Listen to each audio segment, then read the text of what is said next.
આલ્યો તમારું ટિફિન.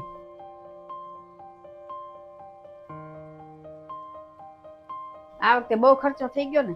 ના ના, કાંઈ ખર્ચો નથી થયો. મને ખબર છે, ખોટું બોલોમાં બહુ ખર્ચો થઈ ગયો છે.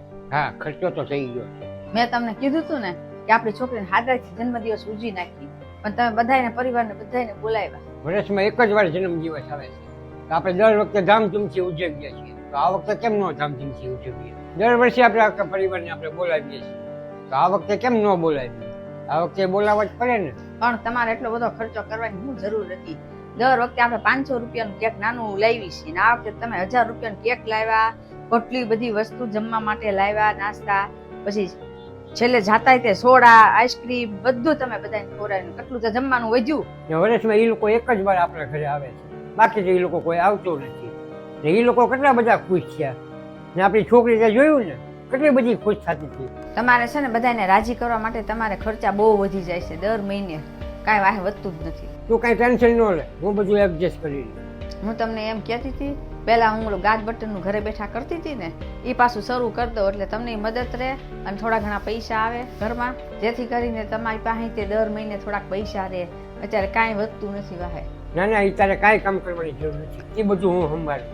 મને ખબર છે તમે બધું સંભાળી લેશો, પણ મને એમ થાય છે હું થોડુંક કામ કરું તો સારું, મારું મહેનતના પૈસા મને મળે થોડાક, અને તમને થોડીક મદદ રહે, તમારે મને દેવા ન પડે કાંઈ. પૈસા કમાવા માટે છે ને આવા કામ કરવાની તારે કાંઈ જરૂર નથી.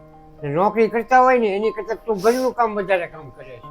ઘરનું બધું કામ તું કરે છે, અને મારી નાની મોટી વસ્તુ છે ને એનું તું ધ્યાન રાખશું, એટલે તારે કાંઈ કામ કરવાની જરૂર નથી. હા, મને ખબર છે હું ઘરમાં બધું કામ કરું છું, પણ છે ને એના કાંઈ મને પૈસા નથી મળતા, ને હું કાંઈ તમને મદદ કરી નથી શકતી. અને તમે મને પૈસા આપો છો ને એમાંથી હું તમને કાંઈ મદદ કરી નથી શકતી. મને ખબર છે કે તમે કામ કરો છો, કેટલી મહેનત કરો છો, અને આપણા પરિવાર હાટું કેટલું કરો છો. બધાને જે જરૂર હોય ને વસ્તુ બધાને લાવીને દો છો, પણ મારે તો થોડીક તમને મદદ કરી જો ને. આ બધું હું કાંઈ તમારે જ કરવાનું છે? મારી ફરજ નથી કે હું તે તમારી થોડીક મદદ કરું ને કામ કરું?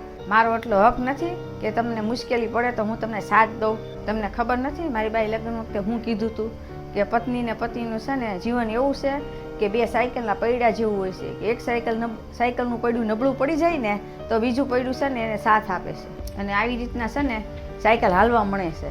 અને મારે તે તમારું છે ને બીજું પૈડું બનવું છે. તું છે ને વાતમાં જૂની વાત લઈ થઈ જશે, પણ કાંઈ વાંધો નહીં, તારે જે કામ કરવું હોય એ કરીશ. પણ તું કામ કરીશ કઈ રીતે એ મને કે. હું છે ને આ બાજુમાં છે ને ટેલર વાળા આવે છે ગાજ બટન કરવા માટે દેવા બાઈઓને, તો હું લઈ લઈશ ને કરીશ ઘરે બેઠા બેઠા. અને હા, તમે મને છે ને 5000 રૂપિયા આપજો. 5000 રૂપિયા? આમાં ક્યાં તારે પૈસાની જરૂર પડે છે? હું માગે છે. જો હું ઘરમાં બેઠા કામ કરીશ તો વાસણ છે, રસોઈ છે, કચરા પોતા છે, એવું તો હું બધું કરી નાખીશ, પણ મારે કપડાં નહીં ધોવાય તો કપડાં માટે મશીન લેવું પડશે ને, વોશિંગ મશીન, તો ઓલા કપડાં ધોવાઈ જાય મશીનમાં. અત્યારે તમે મને આપો 5000 રૂપિયા, અને હું હપ્તે છે ને મશીન લઈ લઉં, અને પછી હું તમને છે ને વ્યાજ સહિત પાછા આપીશ 5000 રૂપિયા. કાંઈ વાંધો નહીં, આજે લઈ લેજે, મારે અત્યારે મોડું થાય છે. હા, કાંઈ વાંધો નહીં.